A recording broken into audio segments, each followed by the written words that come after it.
All right, Damien, you ready? All right. Everyone else Yes. ready? Yes. Okay. We'll call to order then the Wednesday, April 10th edition of the Regional Planning Commission. Do you want a microphone?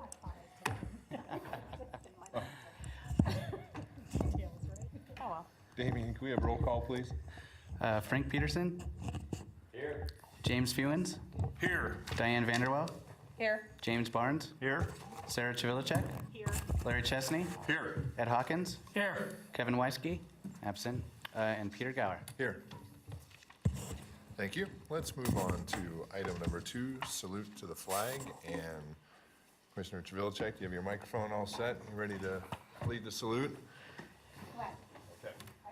Allegiance to the flag of the United States of America and to the republic for which it stands, one nation, under God, indivisible, with liberty and justice for all. Excellent, thank you.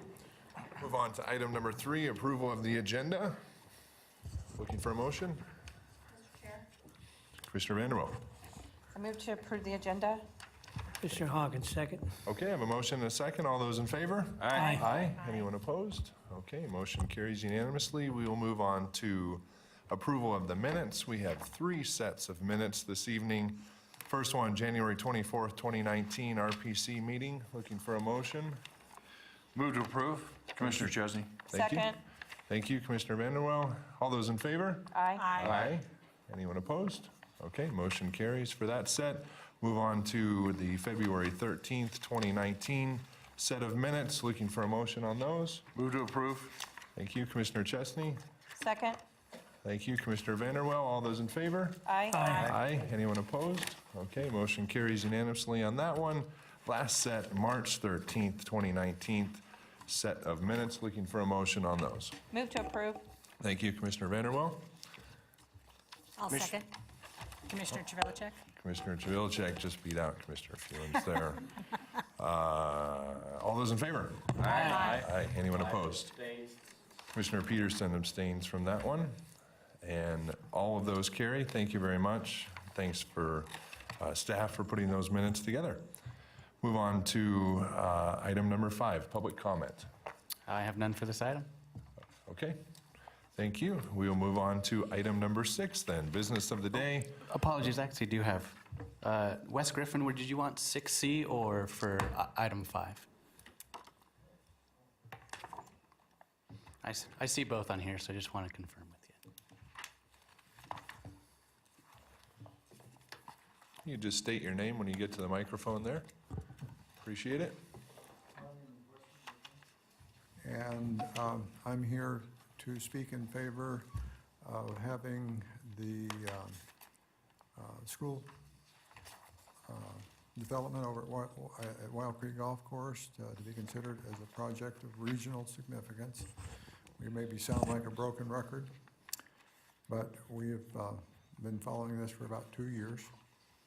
It's very greatly affecting our neighborhood, our quality of life, and really everybody in the whole Washoe County's quality of life as far as I'm concerned, because we're losing green space and recreational areas. States right in the regional plan that that's one of the goals, is to maintain green space, recreational areas. If it were necessary for the school to be built on existing green space, recreational areas, I mean, it was an either or, well, then we could understand it. But we all know that that's not the situation. So we have just a great deal of difficulty in trying to understand how we come to this, especially if that is a stated goal. So I don't know how we arrived at these conclusions that we just totally ignored. I guess we need some help. When we look at these things, do our goals matter, or is it just verbiage that we just don't pay any attention to? Maybe it's always easy to kind of ignore situations like this when it doesn't affect you. When you maybe you don't think it affects you, but if citizens really don't stand up and say something when something like this is going on, it will affect you eventually. If our public bodies can just really go in and really kind of just ignore our plans and our goals, and for some reason, just because they have a multi-million-dollar budget, they can make anything sound good. When this was first presented almost 2 years ago, it was such a great presentation that even though I was against it, I almost said, well, gosh, this sounds like a good idea. But citizens don't have that kind of budget to come out and put on a dog and pony show like they can. But it still doesn't change the basic sense of trying to maintain our valuable green space, public space, recreational areas. We've had many meetings to try to present this, and I would encourage you to at least make this a project of regional significance in approving the school system. Thank you. Thank you. Appreciate those comments. Any other comments on this general public comment item? I am seeing none over here. Okay, thank you. We will move on then to item 6A, a regional plan conformance review. And Chris, welcome.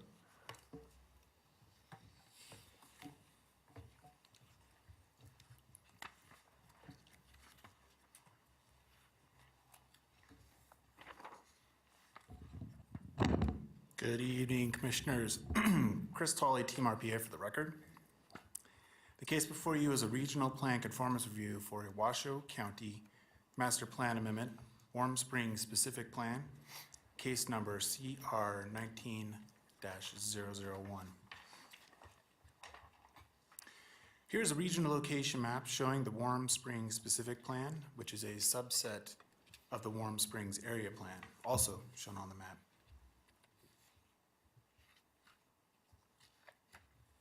And then to go over the amendment. The proposed amendment is being requested to modify the Washoe County Master Plan, Warm Springs Specific Plan by eliminating Appendix G Financing Plan. This amendment is being brought forward because Washoe County was involved in a lawsuit concerning the refund of collected development fees.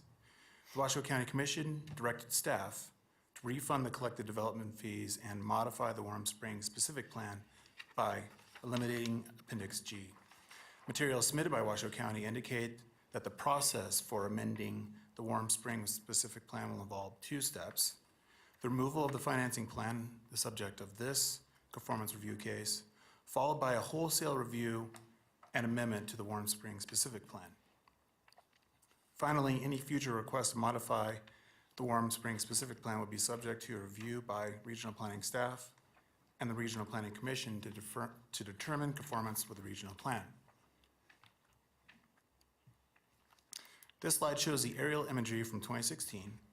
Washoe County has also identified that the financing plan was meant to serve as a mechanism for funding a variety of community infrastructure items in the Warm Springs Specific Plan area over time, including roads, community water or sewer service, and limited recreation and fire and police facilities.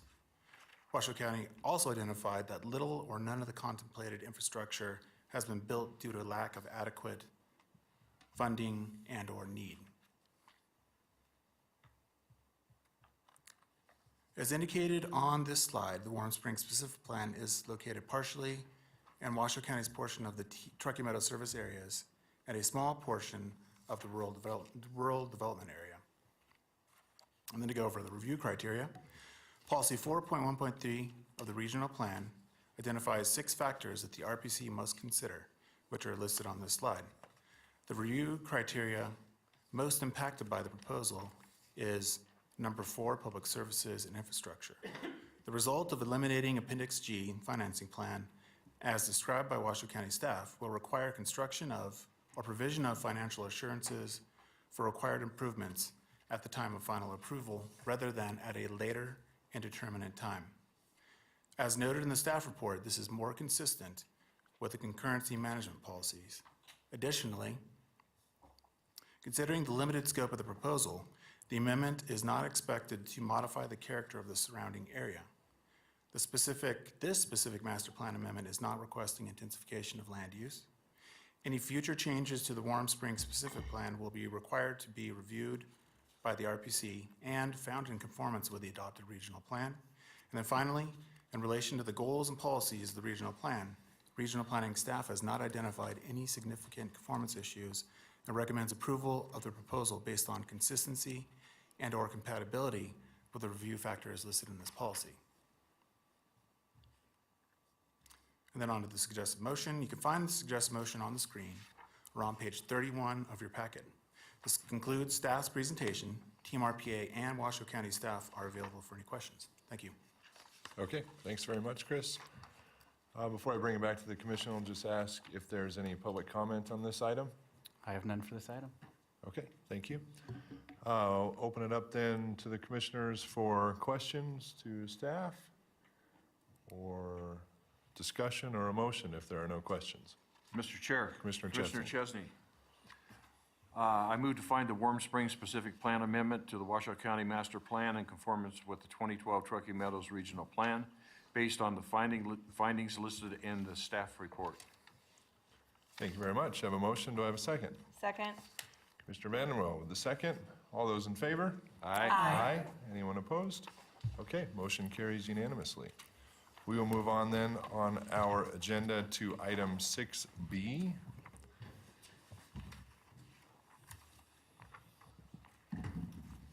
Lauren, welcome. All right. Thank you, Mr. Chair. For the record, Lauren Knox with Regional Planning. So this agenda item requests the RPC's consideration of potential policy changes regarding schools.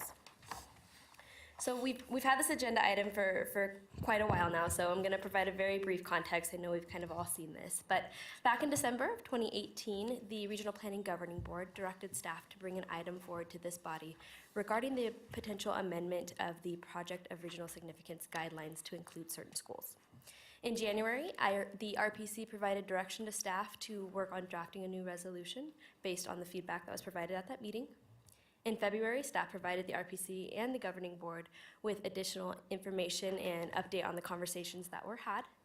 And then in March, at the last March RPC meeting, you may remember we hosted a workshop to help us better assist in defining the issues and have a discussion with school district staff present. So again, we had a facilitated discussion with the Regional Planning Commission and school district staff. The Regional Planning Commission identified some concerns with planning process alignment between school district planning and regional planning, some concerns for potential traffic and shift to traffic patterns, and concerns with ensuring that there is adequate public participation in school development process. The RPC also identified some potential outcomes, including an updated school facilities plan and the identification of potential school sites earlier in the process for review. After this March meeting, Team RPA and Washoe County School District staff met to develop some policy choices for the RPC's consideration. So when we developed the policy choices, we really took into consideration all of the feedback we heard from this body, from the governing board, school district staff, all of kind of the desired outcomes, as well as some of the concerns to attempt to develop some policy language. The following two slides are very text heavy. You do have a printout in front of you. I'm just going to try and walk through them, so I apologize ahead of time, fair warning, but we also have a summary slide at the end that has both options, so you can see them kind of next to each other. So the first potential policy option is really what I'm going to call the Project of Regional Significance option. So here we're looking at requiring a school facilities plan to be updated every 5 years. That school facilities plan is going to be reviewed as part of the conformance review process through this body for conformance with the regional plan. And what it basically says is the development of a new school or the expansion of an existing school, which will physically accommodate more than 800 students that's not identified in that facilities plan, constitutes a project of regional significance and will bring basically the development of that school site forward to this body for conformance review. So this is the PRS option. I'll give you just a second with this one to take another look. Okay, then we have potential policy option 2, which is really the map of school sites in the regional plan option. So some of it is the same in requiring a school facilities plan and that it's updated every 5 years. The difference really with this policy option here is the requirement to basically have a map in the regional plan that maps schools that can accommodate over 800 students, and have that be a part of the adopted regional plan. So if a school is to come in that's going to be developed that's over 800 students, or there's an expansion to that school that's going to push it over that 800 student limit and it's not on the map, that requires a regional plan amendment that's going to come before this body as well as the governing board, as any regional plan amendment would, to basically put that school on the map. So those are kind of the two different options. So this one, again, the map of schools over 800 students, and the first one was the project of regional significance option. Just a quick recap, you can see, again, up there, both of them are going to require that 5-year school facilities plan, and that's found in conformance with the regional plan. Policy option 1 would require a project of regional significance review. Again, in terms of some of the concerns we heard about that being pretty late in the review stage, it could be a potential risk for the school district. It would also necessitate the adoption of a new project of regional significance resolution to include the potential schools over 800 students or the expansion of a school to over 800 students. Policy option 2 would require the creation of a map of school locations over 800 students. Again, that would be a regional plan amendment if a school were to come in over that amount. It goes before the Planning Commission and this board. And it's not a specific project level review. So at that point in time, we wouldn't be looking at the school development itself. We'd be looking more at that school site and how it relates to regional planning. Okay, so staff recommends that the RPC direct staff to bring forward some potential policy language if the Planning Commission chooses to tonight. We're going to be giving the Regional Planning Governing Board an update on this item tomorrow and kind of what the discussion is here this evening. You're welcome to make even more options than we've kind of provided. We just really wanted to give a starting point for the Planning Commission's consideration. I'm available for questions. We also have school district staff available. All right, thanks very much, Lauren. I know the commissioners are going to have questions and discussion on this one, but before we get there, let's ask for public comment on this item, please. Yeah, I have two for this one. I have Gail Miller and then Kim Tracy.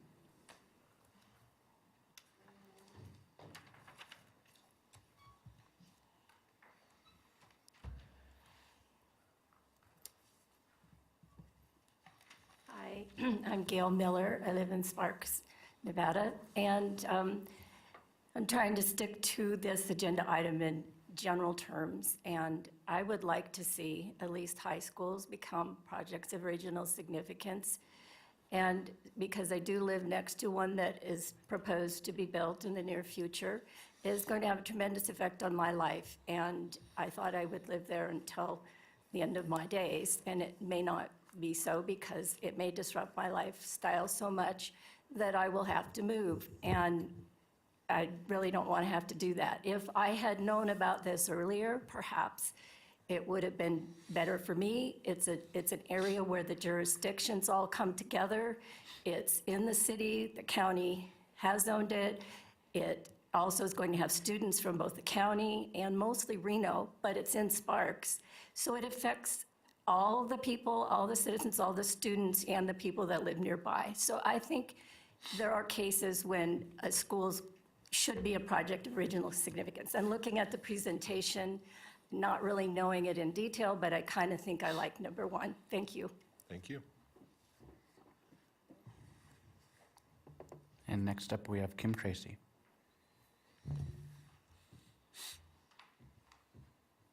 Hi, Kim Tracy. I also live in Sparks. First, I'd like to say how disappointed I am in the fact that none of us were invited to either of the two meetings with the Washoe County School District, as we had asked in advance that we be invited. We were told that there would be multiple meetings, and of course that they would want the public input, and it feels like nobody's really interested in the public input. Since the only place we really have a voice is when we come to these meetings, we're timed for 3 minutes, it's not an interactive conversation, and we can't ask questions. That said, I just wanted to let you know our feelings on that. I would hope that you would go for the PRS, but I think 800 is too high because 800 students doesn't include staff, which I'm assuming with 800 students could be on the ups of 100 or more staff. I don't know what the quota is. But 800 students probably, and it should be any school or any entity that brings in more than, say, 500 people to any new area. And I don't know, I know there's some language in there that's a little iffy about if it's new students into the area or if it's a transference of students. And I'm hoping that you cover that adequately to make sure that if the students are being transferred from, say, Hug to Wild Creek, that that's considered a new site. Not that those students are already in that zone. And I hope you understand what I'm saying. I'd ask a question, but I know that you can't answer me. So if any of you are unclear as to what I'm trying to say to you, please ask me afterwards. I think it's pretty important that something be done about the public interaction, what the school so frequently says they interact with the public on a regular basis. But once again, there's no interaction had. We're allowed to make our opinions made.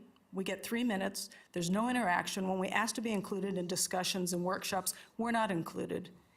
And quite frankly, it feels like the only outcome or the only resource we have is at election time for those officials that are elected. And honestly, we all know that nobody really knows too much about their elected officials until they're in office, and so then we're stuck with whoever until the next election. So I'm frustrated, and if I sound frustrated, I am frustrated. I don't think it's fair the way that this works. And I think that all of you should really think about handling this in another way. I do appreciate you, Chairman Gower, for allowing us to have public comment before and after, because most of the times it's after only, and we don't, or it's before, and we're not even allowed to comment on presentations. So we do appreciate the fact that you give us the opportunity to do so before and after. Thank you. Thank you. Appreciate the comments and raising those questions. So try to get some answers to those. Any other comments on this item? I have none for this item. Okay, thank you. We'll bring it back then to the commission for questions of regional planning staff, school district staff. Who'd like to start? Commissioner Travelchak. Thank you, Mr. Chair. And I guess this would be for Lauren first. In reference to policy 1 versus policy 2, you said late in review stage. Where is the opportunity for public input in either of these options? Right, so in both of the options, during the 5-year school facilities plan review for conformance review, that would be a public hearing by this body, just like you just saw with the last conformance review on this item. So that would be one spot for some public engagement there. And then under policy option 1, if there is a school site that's not contemplated in the facilities plan that's over 800 students, we'd be reviewing that as a project of regional significance. So again, that's another public hearing here. In policy option 2, so you'd have again the 5-year facilities plan review from this body, needs to find conformance, public hearing.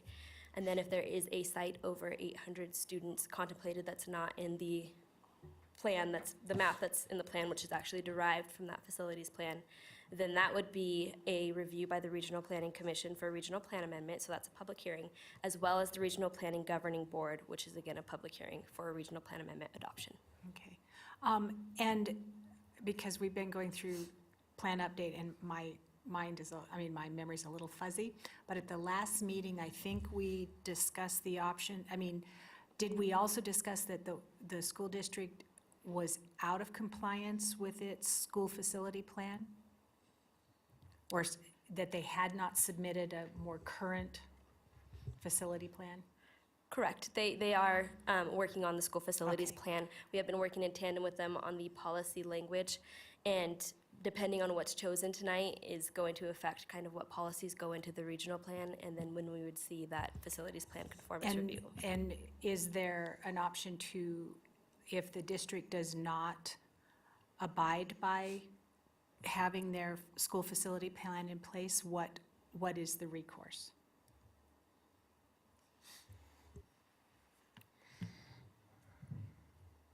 I see everyone looking at me, Jessica Prenti for the record.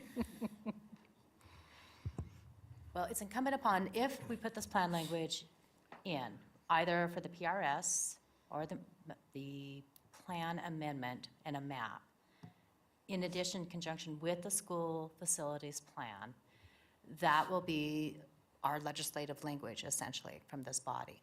And it is enforceable. And so It is enforceable. it is enforceable. Thank you. So I would imagine that there'd be communication with the school district if they did not bring forward an updated facilities plan to bring that forward. Thank you. And then my last question is, and I'm pretty sure I brought this up at the last meeting, is that when I was talking about populations, I did want to include total school population, not just students. Thank you, Mr. Chair. Thank you. Kim, you wanted to respond to that? Mr. Chair, if I may, just really briefly, I did want to also identify, part of the reason the language does look the way it doesn't specifically call out necessarily the school district in certain ways, because we understand that there's also the opportunity for charter schools. And so we wanted to make sure that we captured that language as well as, or those opportunities as well as we worked on this language. In addition, your first question, Member Chavilicek, the conversation around what public hearings there will be. Ms. Knox responded in terms of what meetings there would be here. Certainly a facilities plan that comes from the school district would also need to be approved at the school district at their board meeting as well. So I just wanted to clarify that. Thank you. Okay. Other questions? Commissioner Vanderboom. I can't tell when it's on or not.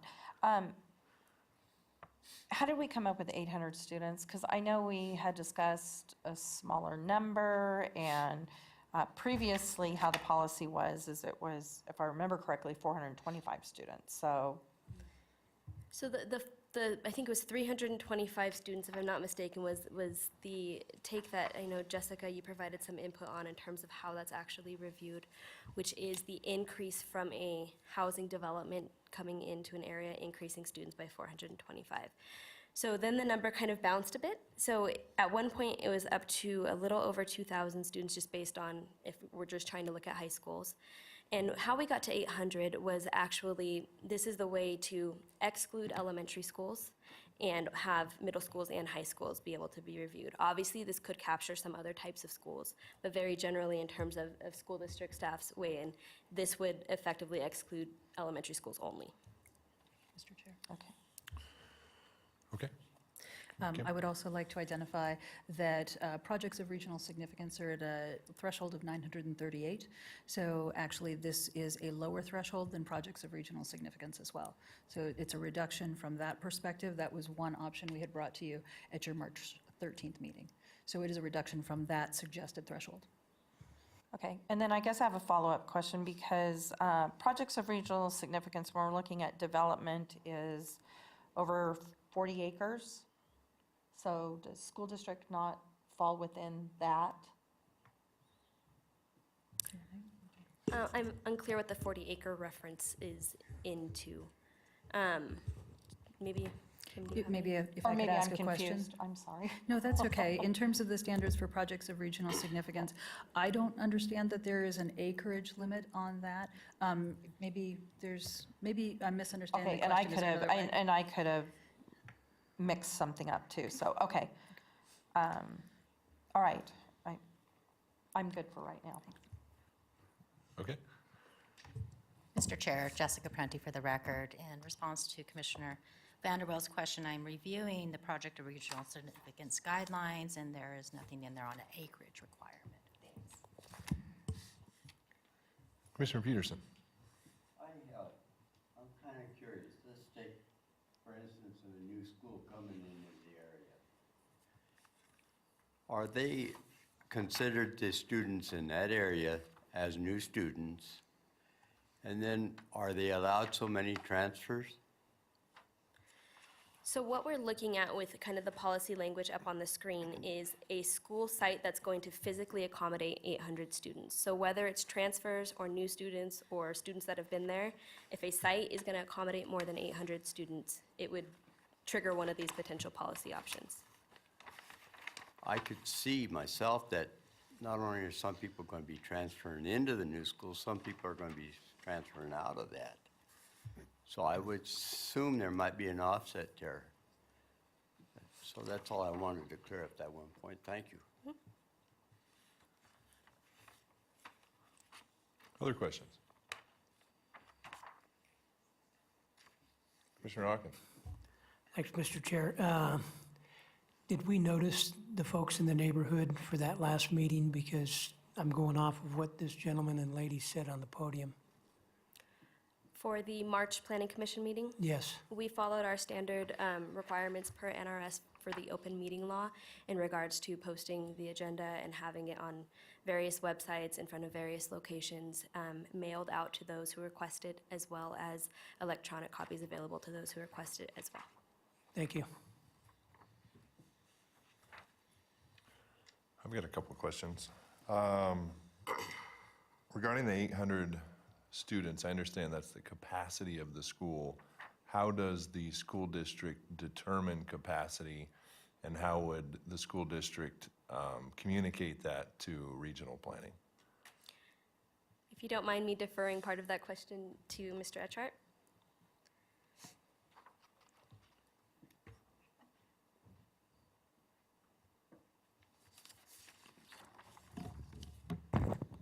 Good evening. Pete Etchart, Chief Operating Officer for the Washoe County School District. As far as how we determine capacity on a school, the 800 was actually in communication with regional planning staff as far as excluding our new elementary schools, which are really a model of around 675 to 725 students, right around that range.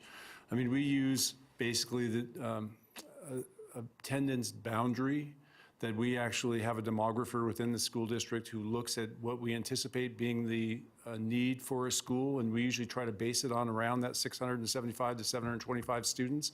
Now, many of our elementary schools will open well below that, because we build, especially when you're talking about a new development area. So some of the new schools you're seeing coming online in about 5 months will not be anywhere near capacity for several years, because we're seeing housing developments being built. But we look at long-term demographics. We actually work with the regional planning agency as far as what they're anticipating for approvals of developments in that area. And we look at a 5-year, 10-year, 20-year plan as far as when we're going to need schools. And we do our best to try to figure out what the capacity will be for these different areas. I'm not an expert in this. I'd have to bring our demographer here to get into the specifics of it, but that's generally how we try to develop capacity. Thank you. Appreciate that. Pete, as long as you're up there, I was going to ask you another question. From the school district's perspective, you know, we have these two policy options up there. Can you kind of just give us your perspective on the pros and cons of each? Absolutely. First of all, I just want to say thank you to this body. I really appreciate the opportunity to be here tonight, and I really appreciate the workshop that we're able to have, where we're actually able to have that kind of communication back and forth on the different options on this. So first of all, we are absolutely committed to this 5-year facility plan. We think that's good for the community. We think it's good for transparency. We think it's good for the Washoe County School District. So we can put on record where we're looking at our future schools. Now, I think we've been pretty clear in the past where we want to build schools, whether it was through WC1 or whatever, but we really think this plan and being part of the regional plan is a good option for everybody. So I kind of lead toward policy option 2, where that plan, that map that we put together, could actually be part of the regional plan itself. And we're committed, like I said, to keeping that plan, that map updated, and also keeping our facility plan updated. I like policy option 2 also better from the standpoint of doing a regional plan amendment when we want to update that map. Let's say, let me back up. I think when we're looking at a 5-year time horizon, we can be very specific on that map. I think we're really, now that we have the funding to actually purchase properties and start really building schools, that we're really looking even past that. And we've been working diligently to acquire property to get caught up on the overcrowding we're facing now. And I think we're really underway with a lot of those schools. So now we're looking further in our time horizon. So I think we're looking past 5 years. So I think that map that we will provide you as soon as the regional plan update is completed and we submit our plan for you for conformance with that plan, I think the map will be very specific on what we're looking at 5 years. If there are sites that aren't quite as specific, we will show an area that we are anticipating building that school in, and then we can come back if it needs to be more specific for that regional plan amendment to you with the specific parcel of where we want to build that school. So I think that's something you can consider of how specific you want that map to be. But I think that process, to me, makes more sense than doing the project of regional significance because of the risks that we talked about at the workshop. With a project of regional significance, that we are putting taxpayer dollars at risk. Now, I don't see that being a huge issue for us because we are so committed to this 5-year plan that I really feel that the plan will show all of our anticipated schools. But I do feel the regional plan amendment and having that map as part of your regional plan is probably the best option to me. All right, appreciate that candid answer. Any other questions for the school district, as long as Pete's up there? Lauren, I have another question for you. So the way I understand this, the way it's structured, either policy option, that we're talking about not just Washoe County School District sanctioned schools, however you want to say that. We're talking about any school site that comes in, doesn't have to be a county school district, it can be charter school, anything like that, right? Correct, yes. So, okay, so why then is it just the school district that's required to submit a 5-year facility plan, and why aren't charter schools or another organization required to submit a facility plan?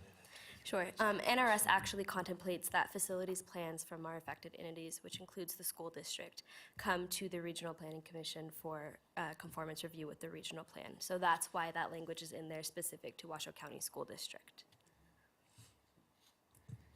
Mr. Chair, if I may, part of what we learned also in the research that we did was that charter schools are less likely to have more than one or two locations, and less likely to kind of be thinking ahead around these facilities plans as well. And so we struggled with that a little bit also, but that fundamentally is how we got to that place. I think Lauren's right. It's discussed specifically in our state statutes, and I know I learned quite a bit about how charter schools work in this area and how very different that is from kind of the planning from the larger school district perspective. So if we could just walk through a scenario. So a charter school is proposed, it moves through the local government process. At what stage does that come to regional planning? Sure. So generally, if it were to be developed, they would go through the local government through part of their review process, which, depending on kind of what the zoning district is or what the requirements are for that local government, it would start there, and then it would come to regional planning for review of the specific site in terms of a sponsored regional plan amendment to put that school on the map, if it's over, in this instance, policy option 2, over 800 students.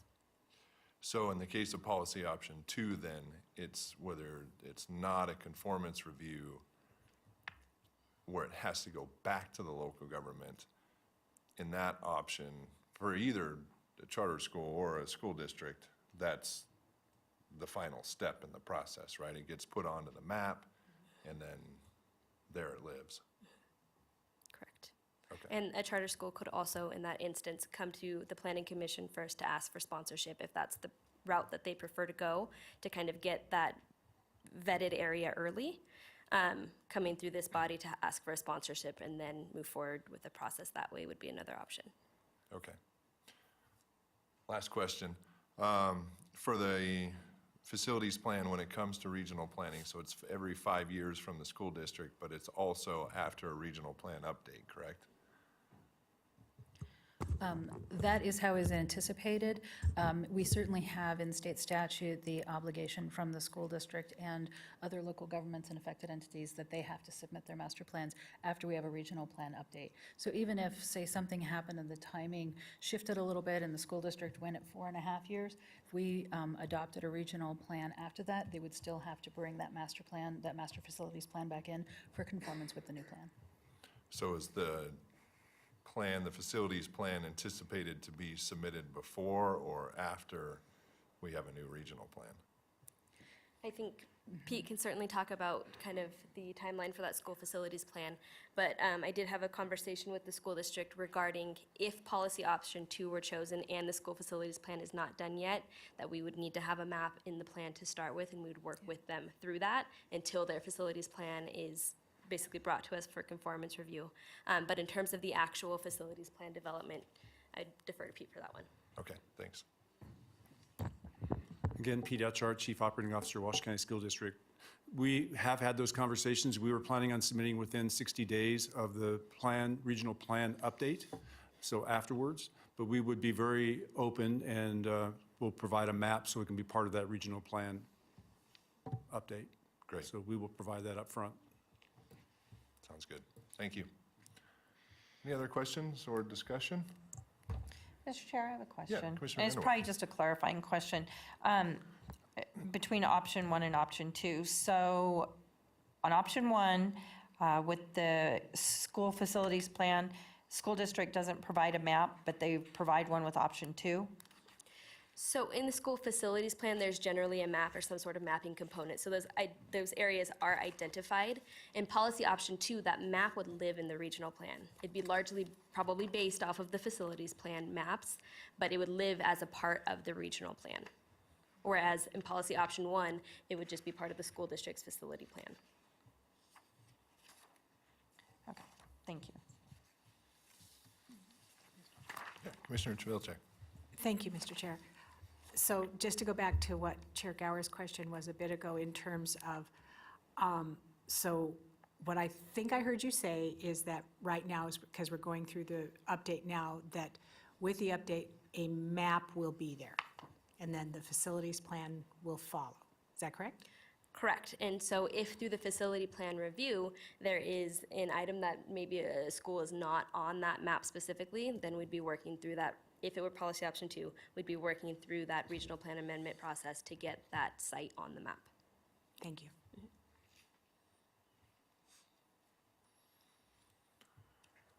Okay.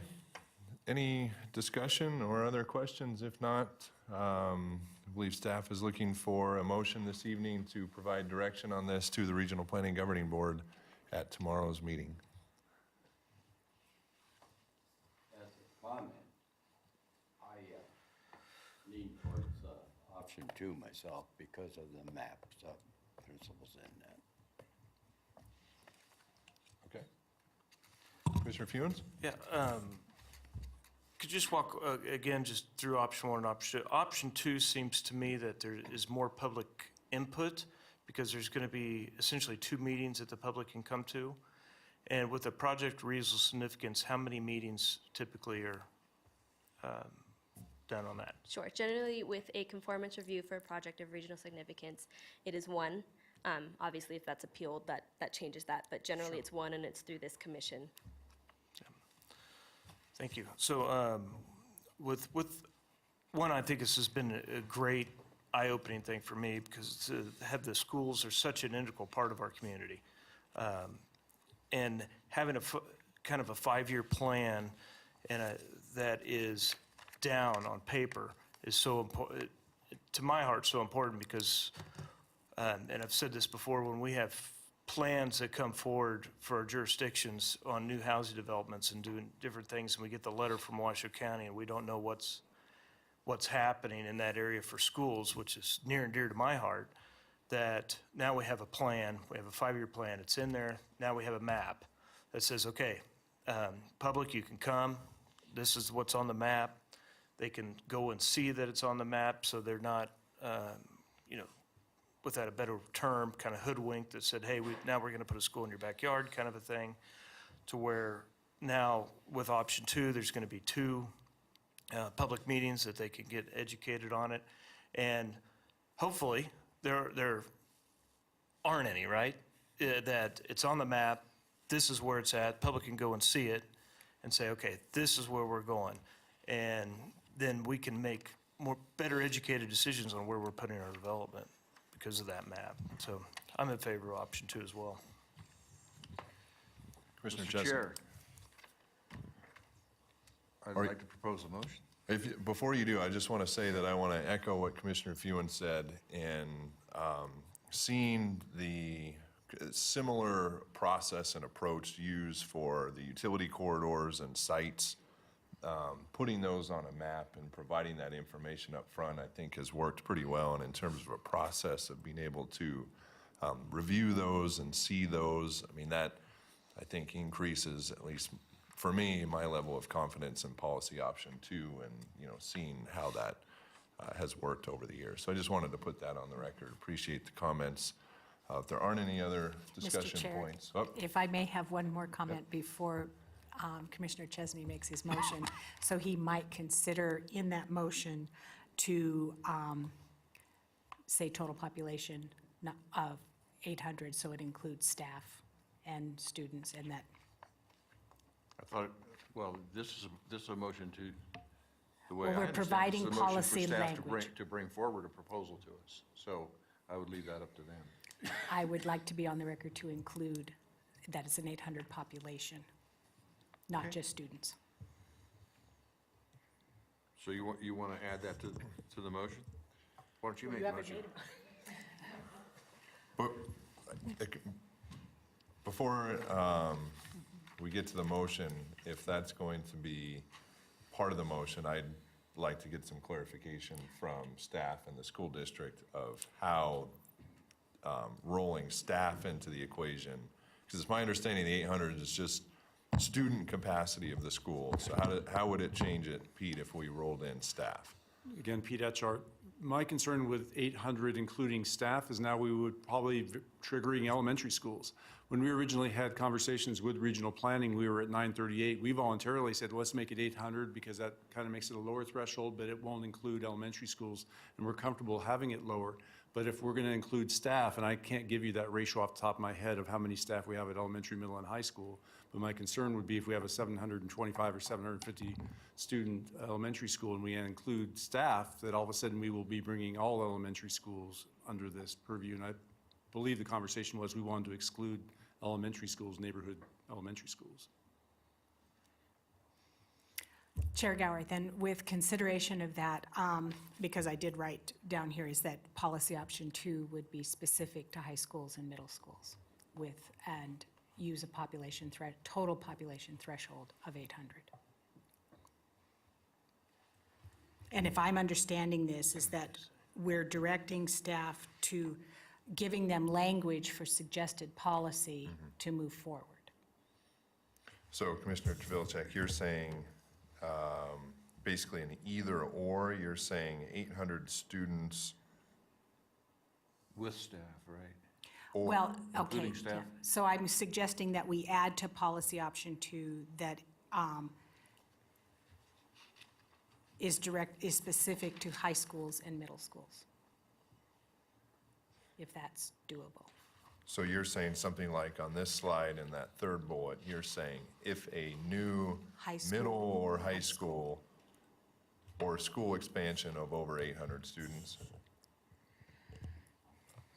You're saying 800 total population, right? Yeah. Right. Mr. Chair, if I may. So it's not students, a population of 800, right? Kim? Thank you. So part of the conversation that we had in terms of coming up with numbers is also the conversation, I certainly learned some things around charter schools in terms of elementary and middle school being together or elementary, middle, and high school being together. So that kind of combination piece, the way I understood the policy option 2 language as we drafted it, at the 800 number was to allow for maybe seeing more of those possibilities. And if we put it's just some feedback, if we put the language in around middle and high schools, we might be limiting our capacity or our options to be able to do that around other schools. So it's just an explanation, that's something for the commission to consider. Okay, so with considering that, I just want to be on record that I want the community to know the true impact of a school. And so it's student impact and it's staff impact. So if we can go back to the original and then, but as long as those things are brought into consideration and that the public has a true picture of what that school will do.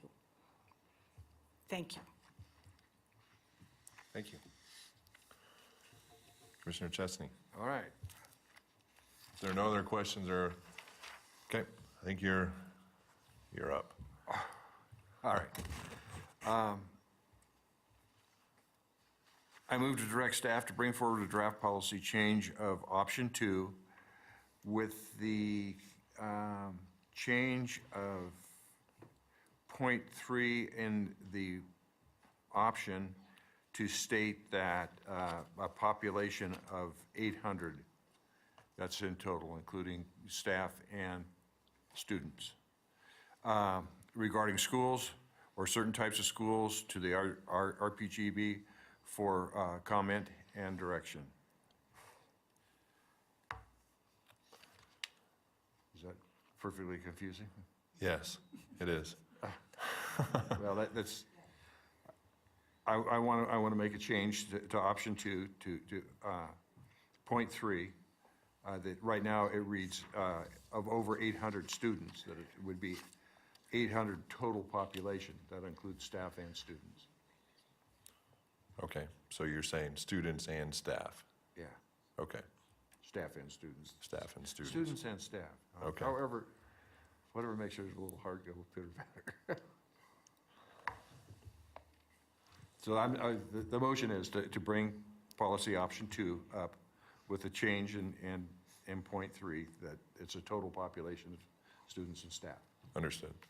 Mr. Chair? Kim? If I may, I'm wondering if Mr. Etchart could describe for the commission perhaps the percentage based on student population, the percentage then of staff. So are we looking at 10, 15, 20%, just so we could get some idea of the numbers? Is that a possibility? Pete Etchart again. I wish I had those numbers. I really don't have those numbers, and I guess it really gets down to how we're going to define staff.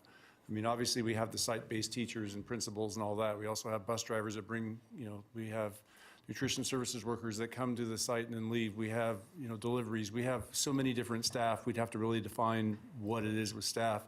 I mean, we voluntarily said, let's lower it down to 800 so we make sure we stay above the elementary school threshold. We weren't anticipating staff. So, I mean, I guess my recommendation would be, if we're going to include staff, to make it back to 900, which 938 is what we originally talked about. So I think the intent was to avoid having elementary schools as part of this discussion. But if we keep it at 800, I can't guarantee that elementary schools won't all trigger, because we have 50 staff or more, depending on how we define staff coming to the school. So I wish I could give you those numbers. I don't have them with me.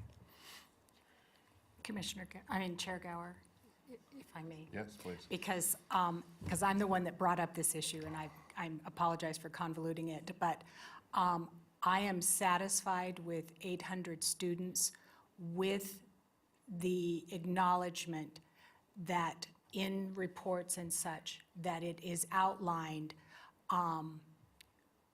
it's more than just kids that are at a school. And I appreciate the district's opinion and what your statement is, but I would also really encourage you to know what that ratio is. And when I think of staff that are present at the school throughout the day. And so if Commissioner Chesney will allow, is to pull it back to the original statement of 800 students. As a matter of fact, I'm going to withdraw my motion. Somebody else can make it. Chair Gower. Okay. I am prepared to make a motion. I move to direct staff to bring forward the draft policy change of option 2 regarding schools or certain types of schools to the RPGB for comment and direction. Thank you. Have a motion. Do I have a second? Commissioner Fewens, second. Okay. Any discussion on the item?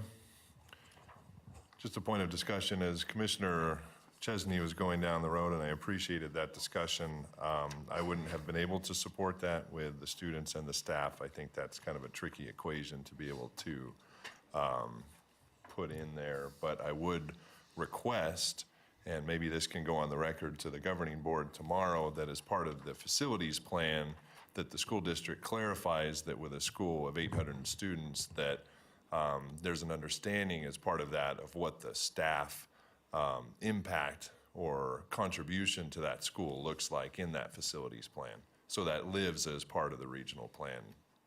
Chairman Gower, I will bring those numbers tomorrow to the Regional Planning Governing Board to actually tell you exactly what those new schools are designed for staff. We have the numbers. I just didn't bring them with me tonight, so I apologize for that. Okay. Thank you. Any other discussion on the motion and second? All right, seeing none, all those in favor? Aye. Aye. Anyone opposed? All right, motion carries. Good discussion. We will move on then to item 6C, I believe we are on. Regional plan update.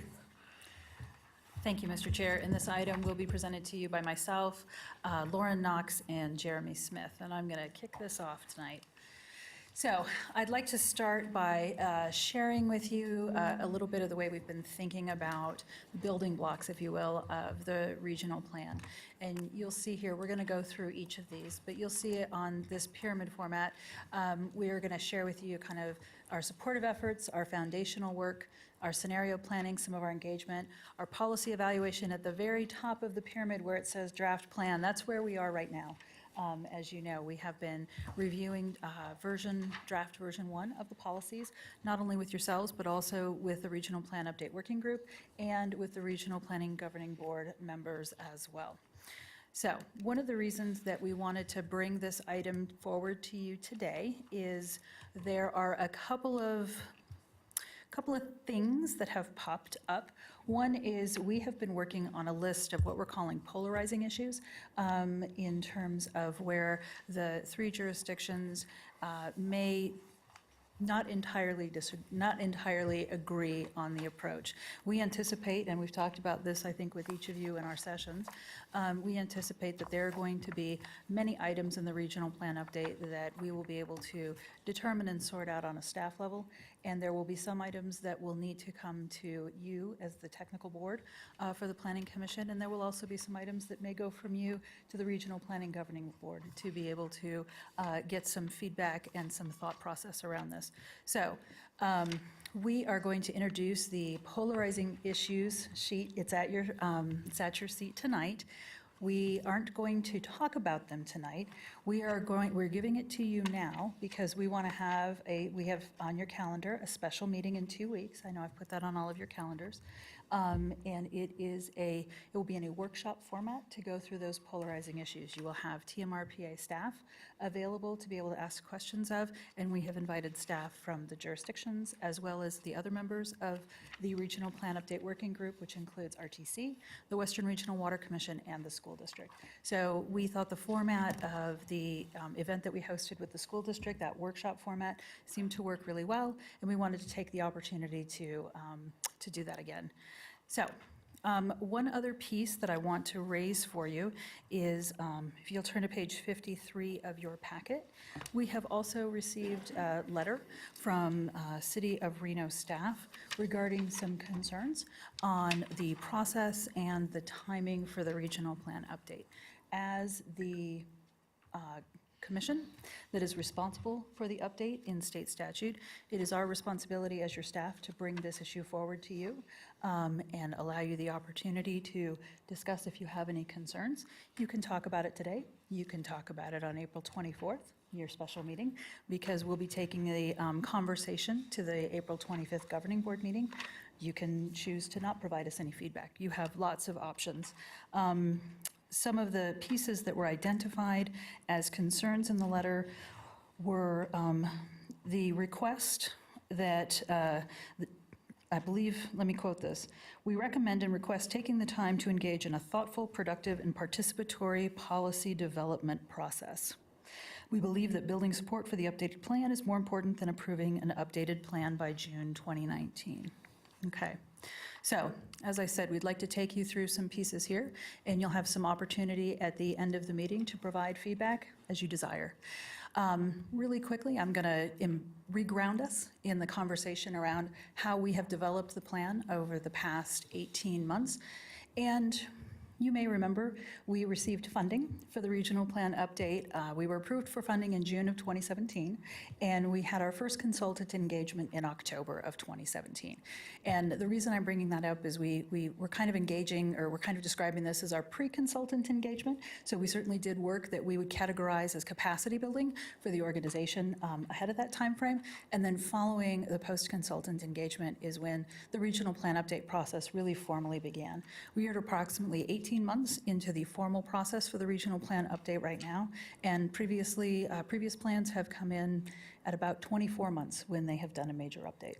So, pre-consultant engagement, like I said, we did a lot of capacity building, and that included taking some look at issues with our partners, analyzing our existing conditions, a lot of data compilation. Post-consultant engagement, I think you've been really involved with, kind of that policy evaluation. I know we've had workshops and conversations with you. We had one where there was dinner and a delightful dessert over at one place. We've done scenario planning, and now we have draft policies and a map, as you know. Okay, so let's talk about supportive efforts. Supportive efforts include, we were obviously identified as the data warehouse, building a regional data warehouse as part of the IBM Smarter Cities Challenge back in 2013. And we have definitely been fulfilling that obligation and that kind of desire since that time. We also, as you know, engaged with Portland State University and their Urban Sustainability Accelerator program. And we specifically requested information around urban service area boundaries, and you may know that here as the Truckee Meadows services area, to promote compact regional growth. And we asked about, experience in other regions. From there, the ideas of tiering the TMSA as a concept, and I'm sure you'll remember that from the draft map that we've provided you, Tier 1 and Tier 2. That's where that concept came from. This understanding of what capacity and what it means to provide urban services within the TMSA and that time frame. We also got the idea of creating a system of periodic reviews and reports on the implementation of the updated regional plan. We've talked a lot about that as our annual report. So let's set a baseline and let's talk about how we're doing every year. Right?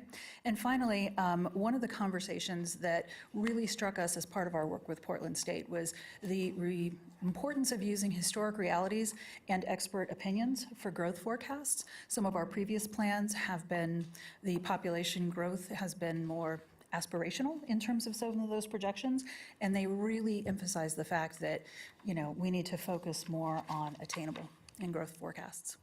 Okay, some of the other work we received during our Portland State engagement included a full conversation around TODs, or transit-oriented development corridors. One of the things we learned from our report and workshop, which you were all invited to, with GB Arrington, was that as a community, GB Arrington's recommendation was that we focus on being more transit supportive rather than transit-oriented development specifically. We found that there's an incredibly wide range of what it takes to support transit-oriented development in terms of units on the ground. It can range from, I'm going to look at Lauren, I know the high end was about 65 or 63 and the low end was probably in the teens or 20s.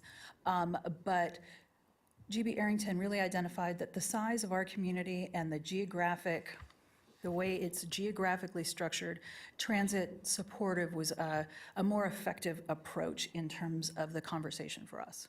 So, as you remember, we also did the first industrial land needs analysis for our community, and I'm sure many of you remember our Truckee Meadows housing study. We began developing scenario planning as a tool. It was our first entree into using that as a way to think about our future.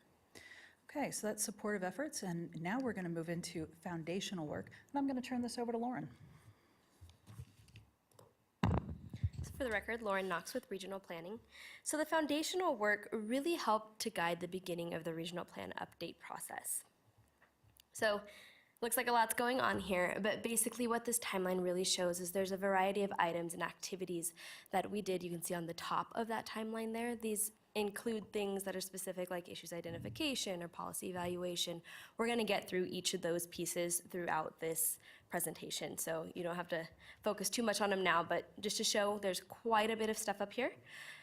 This timeline also discusses, kind of, as Kim mentioned, where the regional plan update budget was approved in 2017 and kind of where we're at right now, which is that release of the draft version 1 of the policies for the update. So in terms of that foundational work, we really looked back at our Nevada revised statute mandates in terms of areas where we can maybe improve our policy to better implement what NRS anticipated we would be doing. We walked through some strengths and challenges exercises, which really identified some opportunities for us to maybe create new policy or how this policy could be shifted to better align with those opportunities presented to us. We went through objectives to help us understand what those NRS mandates really mean for us and what it asks us to do in the regional plan. We had some visioning and values work that included the development of vision and directional statements. And then we also developed some themes. So this is really based on the Nevada Revised Statute requirements, and it really helped us to organize the plan. In terms of engagement for that foundational work effort, you may remember we had a big roadshow that we did, as we called it. So this included a ton of community meetings, about 42 actually, where we saw in person 1,150 faces, if you will. We also utilized FlashVote as a survey tool to kind of ground those vision and directional statements. We had a joint meeting with the Regional Planning Commission and the Regional Planning Governing Board, where we adopted the communication and engagement component of the regional plan update, and that was back in 2017. Okay, and then for scenario planning, I'm actually going to turn it over to Jeremy.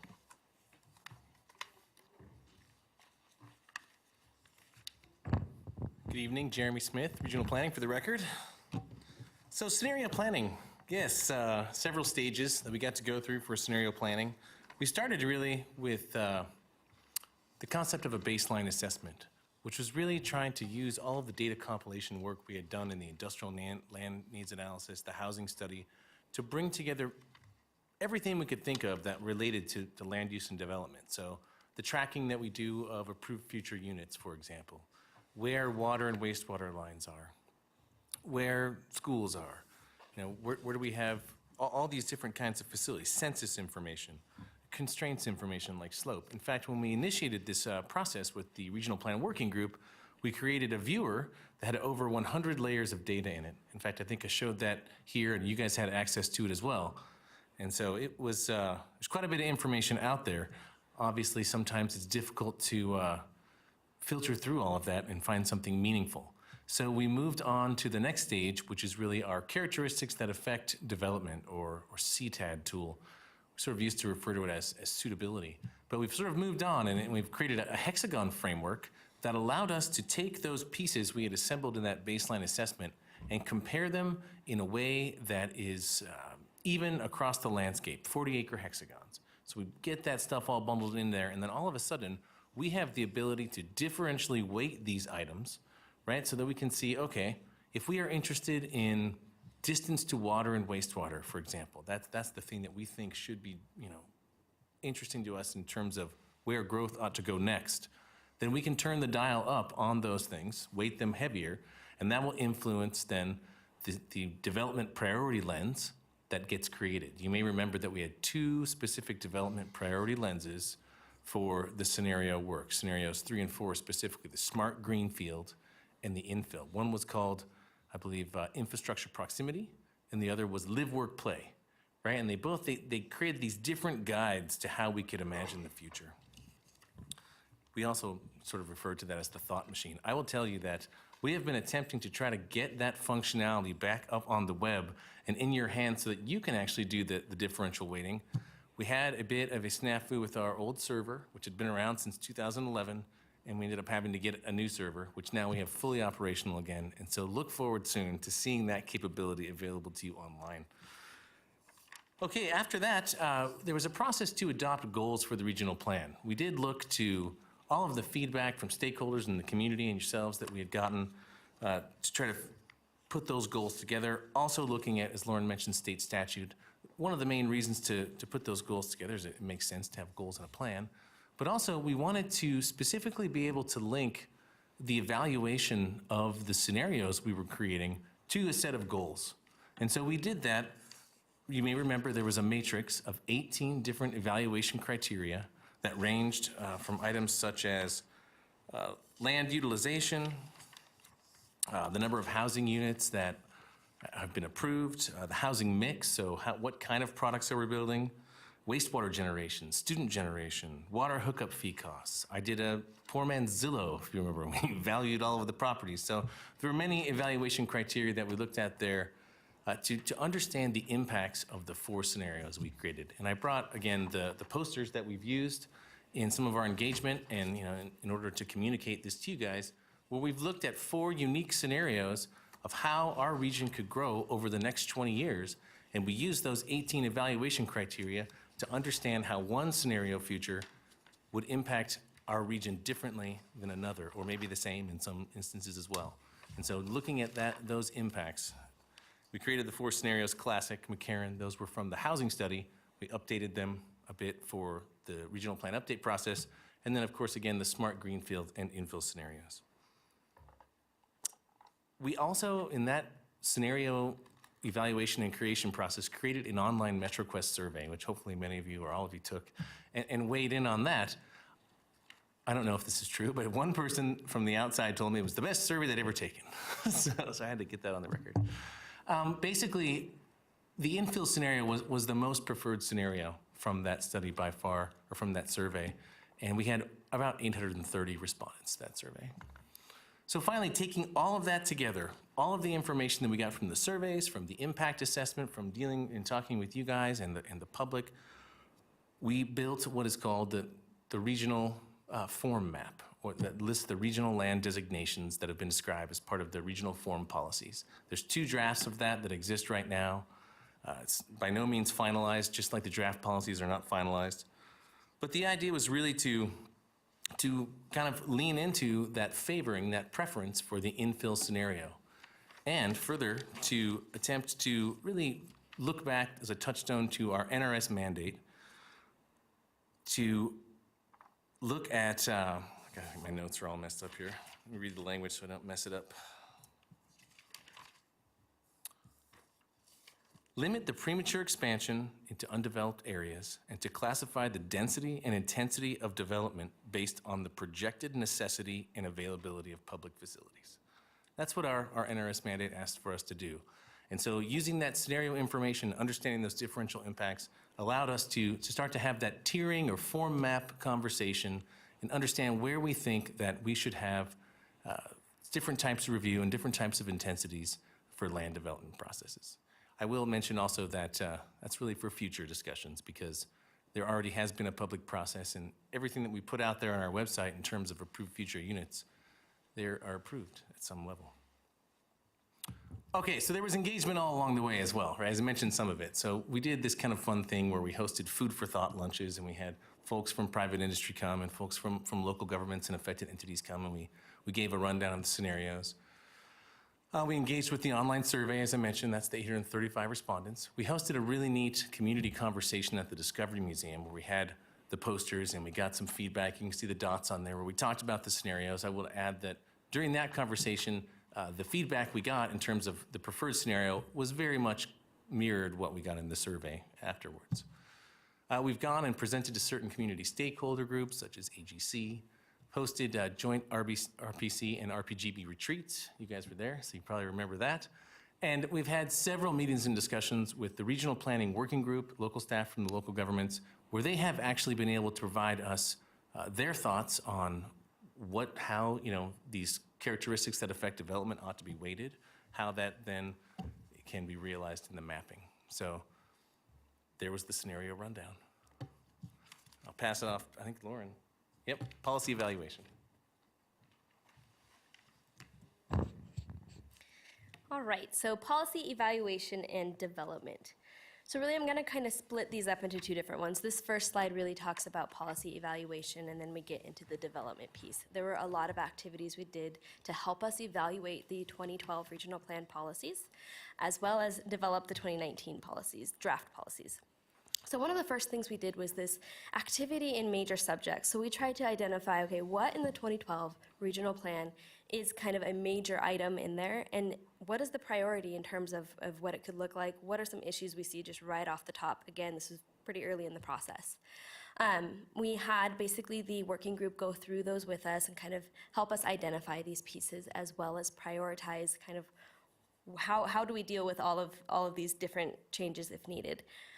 We actually identified in that specific activity that almost everything basically was a pretty high priority to touch in some fashion. We also looked at peer plans, so plans that are comparable to ours in terms of regional planning in areas. We really found that TMRPA is unique in its statutory authority. The consultants also mirrored that suggestion in terms of kind of what we do have here in terms of the conformance review process is very different than a lot of places. So the plan that we have to create is very different than a lot of places, so that was interesting. We also did a lot of activities in issues identification with various groups. So this includes the Regional Planning Commission, where we hosted a couple of workshops on issues identification. We had some facilitated discussions, some pointed questions. We also had that with the Regional Planning Governing Board and the working group and the public.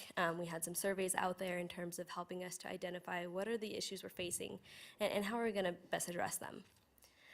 We also did a pretty extensive evaluation on the 2012 regional plan and the policies within them. So we went through quickly, kind of off the top, okay, what's redundant in these? Because we know we have a ton of policies, and we know we want to condense those. We know we want to make it a little bit more approachable for different audiences and have a better understanding of what those policies really mean. We also reviewed the effectiveness of each of the policies in the plan.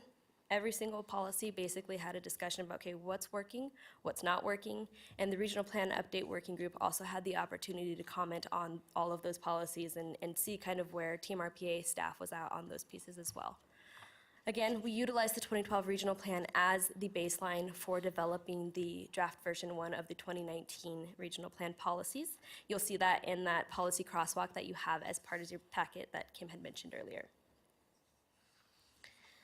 In terms of policy development, so staff internally created what we called the policy compendium. Basically, it was almost a dictionary of kind of everything that we had found in terms of what are those major subjects, what are the issues identified with those major subjects through the various different activities that we did, what are some regulations that we have regarding that specific area, what are some potential policy concepts that we can start to work through.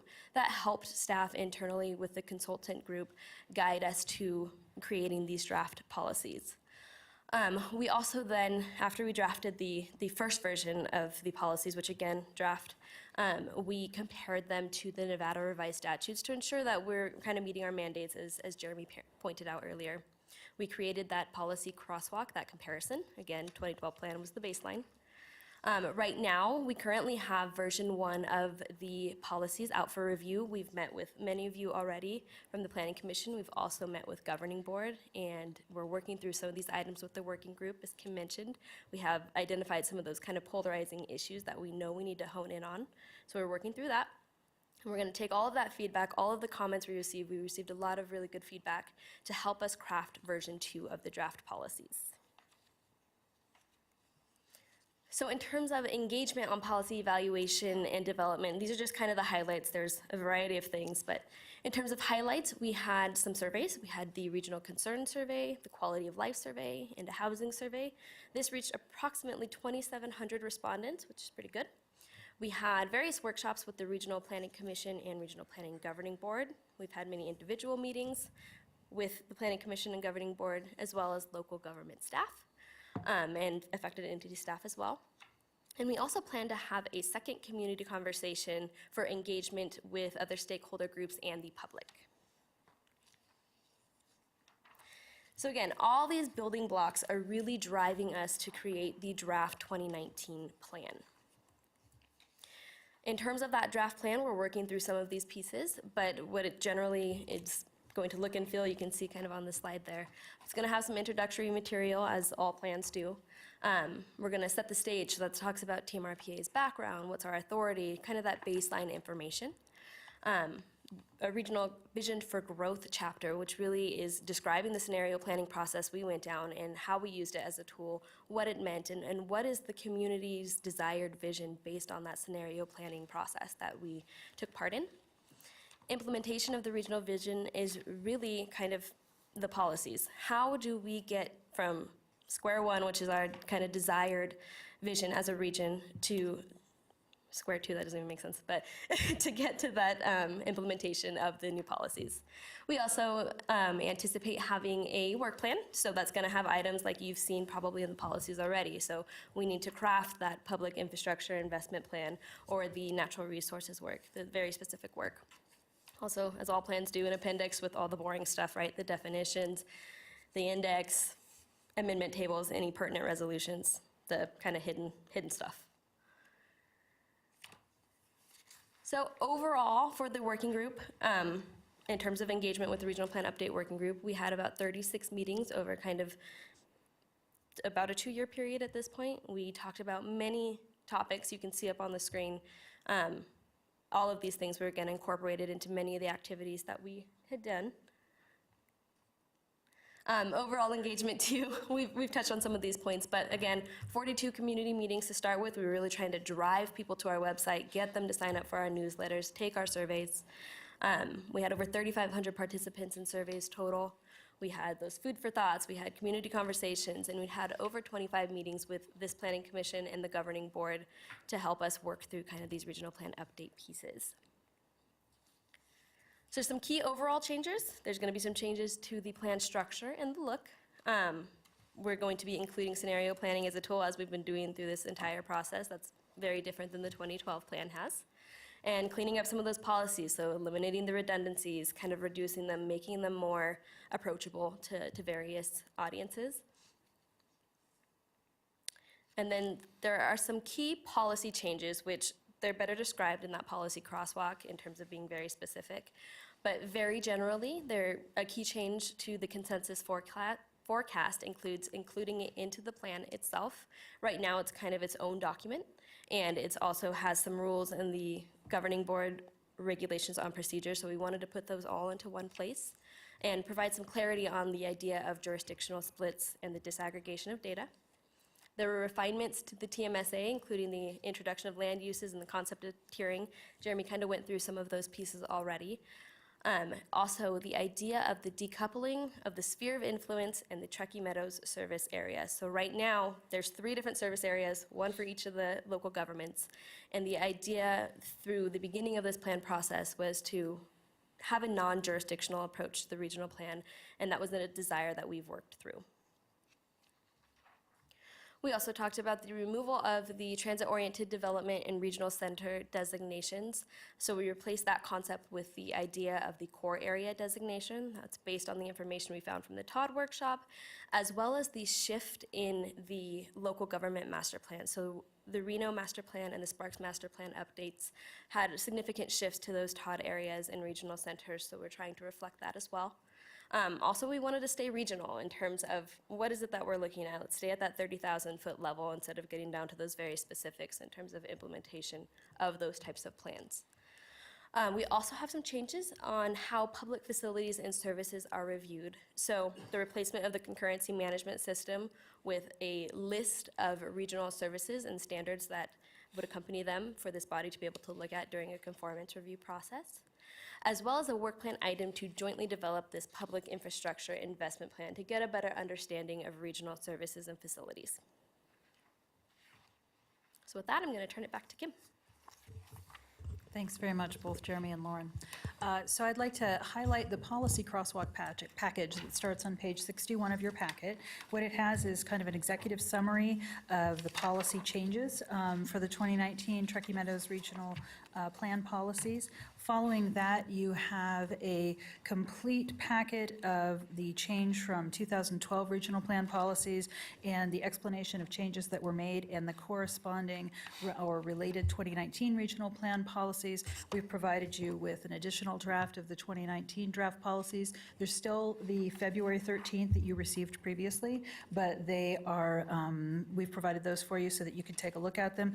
And then the final piece, I'm going to ask Jeremy to stand up and bring this item up. You will also find, I think, 4 Sankey diagrams in your packet, but we have a full diagram up here that I'd love Jeremy to talk through. Yeah, thank you very much. Sorry for the awkward delivery of the poster there. But basically what we were trying to do was have a visual, and obviously there's very good work in what Lauren and Nate put together in terms of the policy crosswalk spreadsheet, which shows exactly what went where and what's removed. And in fact, there's a column in there that allowed us to create this diagram, which shows exactly where each policy from the 2012 regional plan either ended up in a new section of our draft set of policies for the 2019 plan or was removed. And so if you want to find out exactly why it was removed, you would look at that policy crosswalk. But to see the spreadsheet document, just sort of see the flow of it and sort of what happened, you can take a look at this graph. So I'll point out just quickly, at the very top, you can see blue lines. Previously, we only had 1 or 2 policies that addressed population. Now we have 8. And so you can see the amount of the old policy language and how it got distributed to the new policies. That's really the idea behind the Sankey diagram. It's kind of a fun exercise. Thank you. Thank you very much, Jeremy. Okay, so before we jump to what it is exactly we're looking for today from you, I want to draw your attention to the list of polarizing items from our comment and review of draft version 1 of the 2019 regional plan policies. We received feedback from Reno, Sparks, and Washoe County. You may also see some comments. We also received some from the school district, RTC, and WRWC. And one of the items that is, I will say, pops a significant amount is this conversation around equal development in the TMSA and the conversation around funding mechanisms to support infrastructure, also known as fiscal equity. With that, I would like to bring up Norm Azevedo to speak to the Planning Commission. I believe there's also an item at your seat that is a legal review memo from February 12th, 2002, and he would like to go over that with you at this point.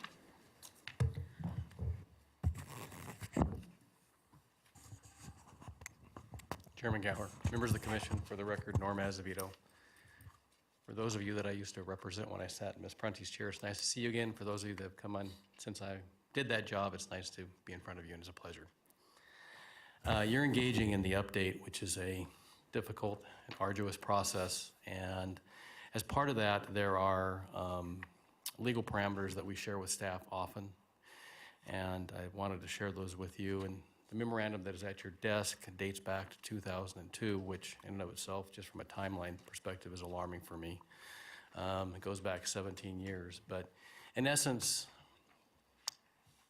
I've described this body as a body, the Planning Commission, Governing Board, and the agency, as a board of special and limited jurisdiction. In English, what that means is you can only do what the legislature has directed you to do. You don't have any implied authorities. And that concept was implemented in the 2002 settlement, in the 2007 settlement. 2012 was a small update. And so it's not a unique concept. As far as the regional plan update is considered, your comprehensive regional plan, you've heard staff reference it many times, has a statute, NRS 278.0274, which is on the back side of that fancy diagram. It tells you what topics the plan can and must address. There's a list of about 10 topics, and each topic in and of itself can be a long, exhaustive consideration, or it can be brief. The topics range from population to intergovernmental coordination to densities and intensities of land use. And as part of the 2002 plan litigation, that settlement occurred because one of those topics had not been addressed in that particular plan update. And so when you're having your deliberations, Ms. Prunty will help and assist you when you get into the details to make sure that each one of those topics and the ideas you have to implement that are actually addressed under that particular list, because if we go outside of that list, then we have run afoul of the legal parameters of what the plan requires, and then we end up with the result of the 2002 litigation, the settlement that derived therefrom. The memorandum in front of you goes back to the days when I was employed by the Office of the Attorney General, which is going back quite a time. And at that particular time, that draft plan provision, or the draft plan, had a section entitled Fiscal Equity. And I brought this to you as an example, because this is just one of the topics that may come up in your deliberations. And I was tasked at that point to address whether that was an appropriate consideration for this body. Could you get into those topics? And, without getting into the merits of that, my review of NRS 278.0274 found that topic was not addressed in one of the 10 enumerated topics, and so it wasn't appropriate for the plan. And you can take that memorandum, and ultimately that section of the plan was removed prior to its adoption and promulgation by the governing board. And so when you're having these topics discussed in front of you, it would be my strong recommendation that you look at that list to make sure whatever topic, police and fire, for example, if that's something that comes up in your deliberations, is it an appropriate topic for the regional plan update? Another one, program of annexation. Is that appropriate? Is annexation an appropriate discussion? The answer to that question is yes, it's in the list. But when you're doing it, each of you come to this body as a planning commissioner from each of your respective jurisdictions. The legislature contemplated that you'd come here with specific knowledge. The reason that list enumerated under 278-0274 is limited is that in addition to making sure that we discharge our statutory and legal functions of hitting all of those topics appropriately, at the same time, Ms. Parenti and I will be making sure that we don't infringe on the local jurisdiction, City of Reno, City of Sparks, Washoe County's respective authority. There's a real balance there. And so some of those topics, police and fire is one that's been kicked around a little bit. That is a local issue. The staffing of firehouses, the number of policemen, et cetera, that is a local issue that has always been a local issue. And so that's one of those topics that I've heard kind of kicked around. And I wanted to share this with you because these issues are super complex. I've seen the deliberations of this body. I've watched the staff deal with it and grapple with it. And I thought it'd be helpful to give you the historic perspective since this is my 4th update. And without exception, it does pop every time.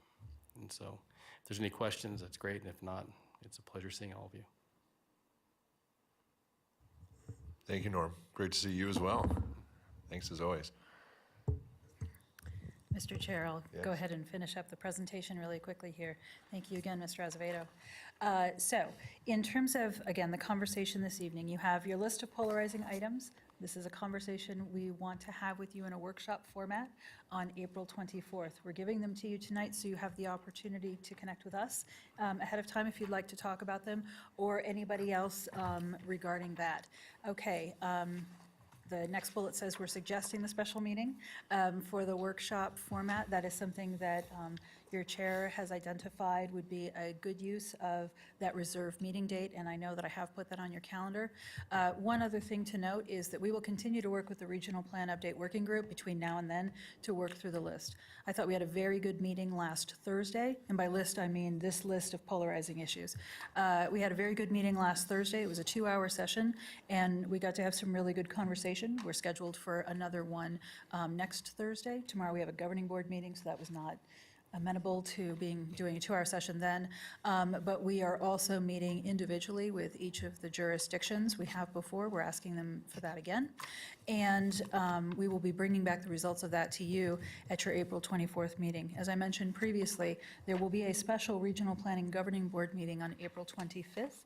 And part of the conversation there, per the request of the chair of the governing board, is the conversation around should the regional plan update have additional time to be able to, should have additional time before completion, let me put it that way.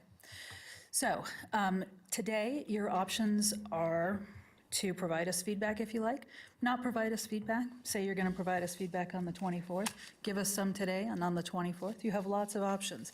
And that's why the possible motion above is really broad.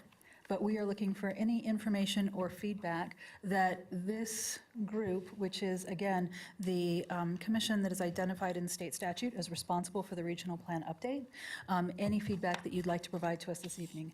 And with that, we are all available for any questions you may have. Thank you.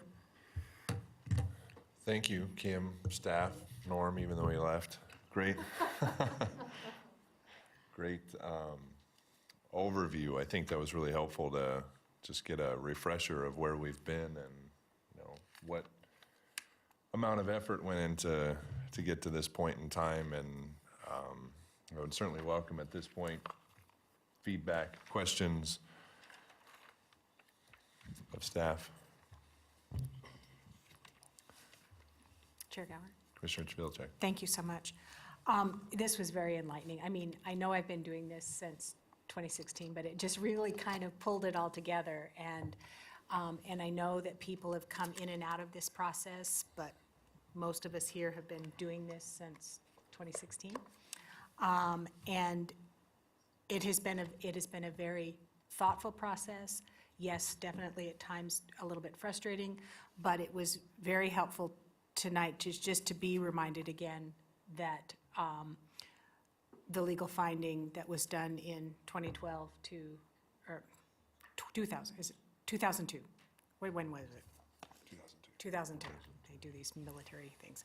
But it was very helpful to have that as a review. And I applaud staff for the time and effort that you have put in. You have put in tireless effort, long hours, I'm sure at personal cost, and I just really want to be on record for saying how much I support that. And I truly want my version of a Pollock. Thank you.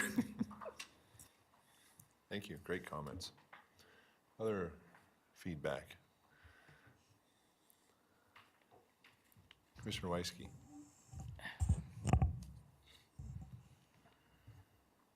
Thank you, Mr. Chairman. I just want to publicly say what I have said privately.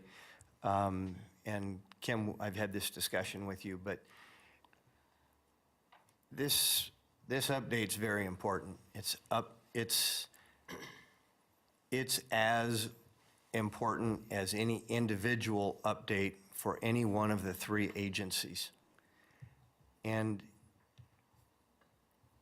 although it's a living and breathing document, and it's not going to be perfect, and it's not going to stand the test of time without challenges and changes, it's my personal opinion that if it takes an extra day, week, or month, we should take that extra time to ensure that not just for our individual entities, but for the region as a whole, we get this as close to being perfect as possible, rather than trying to meet a deadline and calling for meetings or input overnight just to hit a date. The cost at this point for one extra meeting or two extra meetings over a period of a couple of weeks doesn't even show up on most calculators compared to what has been spent to date. So, you know, I really believe that in my heart, and Kim, you know that I've said that to you personally. I've said it to a few of my fellow commissioners in conversation. It is important to get it right, and if it takes a little extra time, by no means am I promoting another 12 months. That's ridiculous. That's not the job that you guys have done. That's not at the point of this document where it stands today. But the few rough edges need a little time to be filed down and refined. Let's take that time. Thank you. Thank you. Mr. Great Chair, comments. Commissioner Vanderbilt.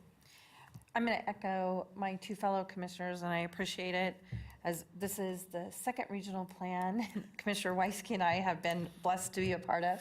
I do want to commend staff on the extensive data, time, and everything else that has gone into this report.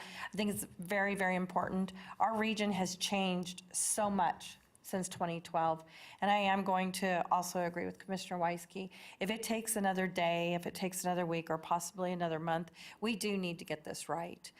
We do need to make sure that it does work this time. And another thing I want to commend staff and, of course, my fellow commissioners is we had extensive community involvement this time and community feedback. And I think that's what was most important about this update, is that we brought all the stakeholders to the table. So I do want to thank staff for all that you've done. We greatly, greatly appreciate all your hard work. Thank you. Great comments. Appreciate all that feedback. Then what I would add to it is that I would urge my fellow commissioners to come prepared at the April 24th meeting with constructive feedback and questions of our staff, regional planning staff, of jurisdictional staff, of the water planners, of the school district, because as you know, as Kim just said before she turned it over to the commission, is that this body is being looked to oversee this update and leverage our expertise, that we all have unique, expertise that we bring to the table. So we need to bring that and be prepared on the 24th to ask the tough questions and to provide that feedback that the Regional Planning Governing Board will use as, you know, we move forward. Time or more time, less time, more time, I can go either way just as long as we get it right. And if we need more time to get it right, then let's take that time. But let's be prepared and not just look for an extension so we have more time.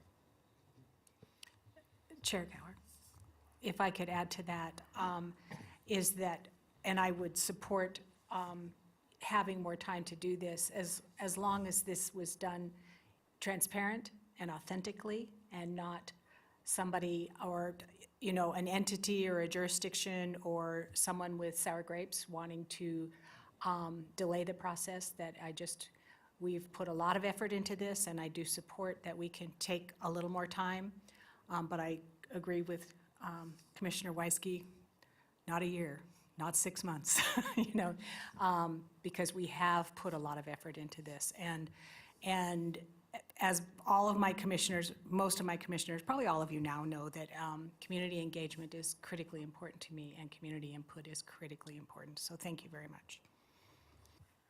Thank you. So I'll be looking for a motion then to provide feedback to staff. And Chair Gower, just to remind you, we have one public comment for this. Oh, I'm item as sorry, well. I didn't get the public comment. Oh, my gosh. Kim Tracy? Sorry about that. Oh, you're okay. Do you want to go just for number 9? Okay. Sorry, Kim. All right. Assuming there's no other public comment on the item, then I'll ask for a motion.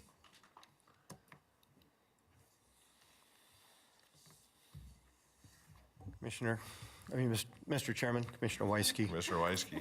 Thank you. I move to provide the following feedback, that we come prepared to the April 24th meeting for full discussion, questions, and provide direction at that time regarding the regional plan update. I'll second it. Have a motion and a second. Commissioner Weisky, in your motion, are you including a recommendation or support for additional time in the timeline, or just coming prepared to that meeting to discuss it at that point? Coming prepared to that meeting. Okay, Don't need extra time until we need extra time. great. Sounds good. Have a motion and a second. Any further discussion? All right, seeing none, all those in favor? Aye. Aye. Anyone opposed? Okay. Thanks very much. Great item, great discussion. Thank you. So we'll move on then to, scroll up to my agenda, item 7, reports and members and directors' reports. Mr. Chair, the only items I would like to point out, and I think we've talked about them a little bit, your next meeting's April 24th. You also have a meeting scheduled for May 8th. And at this point in time, your RPC reserve date for May 22nd, we would also like to have you hold that date so that we can use that for another meeting as well, for the regional plan update and potentially for the regional strategy for housing affordability presentation. And that is all I have. Great. So that was 7A. We'll move on to 7B, legal counsel report. Thank you, Mr. Chairman. Jessica Prenti for the record. I have nothing to report tonight. Okay, great. Thank you. We'll move on to item 8, requests for future agenda items. Seeing none, we'll move on then to item 9, public comment. I have one, and it's Kim Tracy.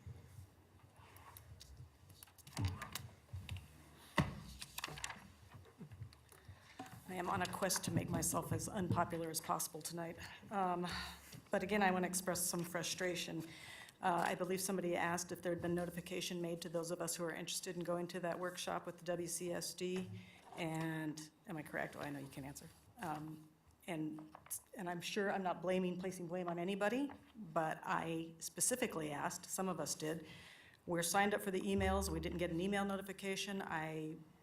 Chairman Gower suggested I give my name and number to Ms. Robinson, which I did after the meeting, asking that we be allowed to attend. So whatever is being enacted to engage the community when we specifically asked to be engaged, it's not being handled, not being done. Another thing, Chairman Gower asked Mr. Etchert specifically to give the pros and cons of both option A and option B. And Mr. Etchert somewhat skillfully simply stated he preferred option 2 and made not a single comment on option B. And I'm really discouraged and upset that not a single one of you asked what was his feelings on option 1 and why was he against it. My question is it because it offers one more layer of oversight for the WCSD? I'm unclear as to why none of you, option 1 wasn't even discussed. You asked the question, it was not answered, and nobody followed up and had him follow through with answering that question appropriately. I appreciate Chairman Vilichek's attempt to make the total number of people 800, including staff.